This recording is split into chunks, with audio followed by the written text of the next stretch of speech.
Let me tell you something that doesn't sound right. During World War II, the British government knew where German bombs would fall. They didn't guess. They didn't assume. They knew. And they didn't tell the people who were about to die. Picture this. You're at home. It's evening. The lights are on. Your children are nearby. Your life feels normal. And somewhere else, far away from you, your city is already marked. Not as a warning, as a calculation. This wasn't chaos. This wasn't confusion. This was information.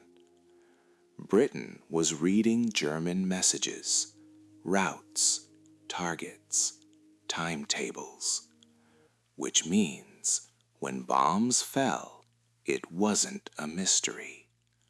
It was expected. Now think about what that means. It means before some streets burned, someone already knew. Before houses collapsed, someone already knew. Before people ran outside in panic, someone already knew they wouldn't make it through the night. And no one came. No warning knock. No evacuation. No siren in time. Because warning people would expose the secret. And the secret was protected at all costs. Let's stop pretending this was accidental.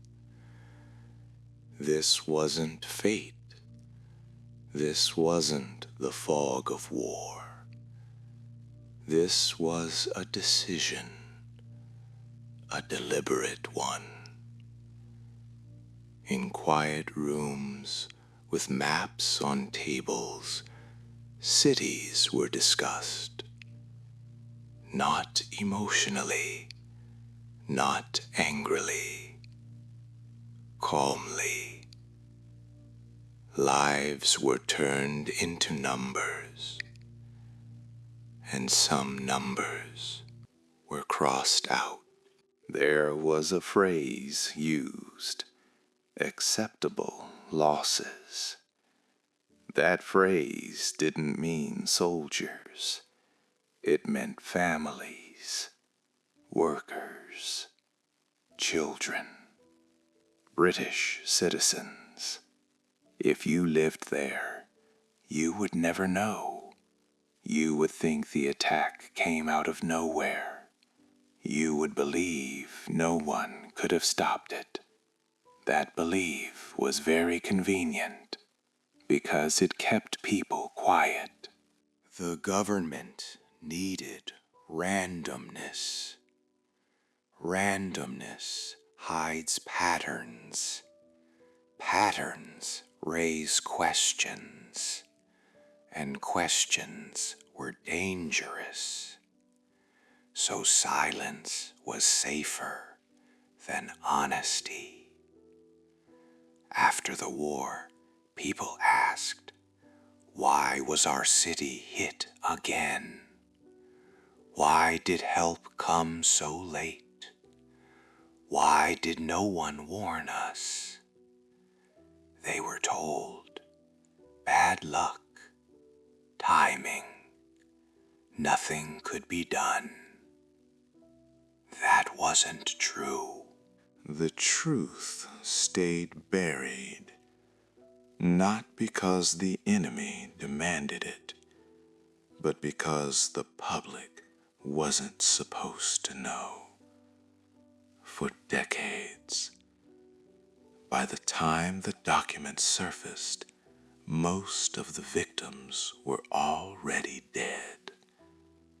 Try to imagine finding this out, that your government knew, that they watched, that they chose silence, not because they hated you, but because you were expendable. This is the part that makes people uncomfortable, because it breaks the idea that we were the good side. It suggests the danger wasn't only in the sky, it was also behind desks. And the most disturbing thing, the people who made these decisions weren't monsters. They were educated, calm, certain they were right. Which leaves one question hanging in the air. If you were in that room, and you knew that warning these people might cost the entire war, what would you do? There is no answer that feels good. Only answers that change history. Because here is the part no one likes to admit. If Britain had warned everyone, Germany would have noticed. The code would have been changed, and the war might have lasted much longer, with far more deaths everywhere. So yes, the decision was cruel, cold, unforgivable on a human level. And yet, it may have saved millions in the end. And that is what makes this story so deeply unsettling. You realize the most frightening thing about history isn't what happened. It's how quietly it was allowed to happen.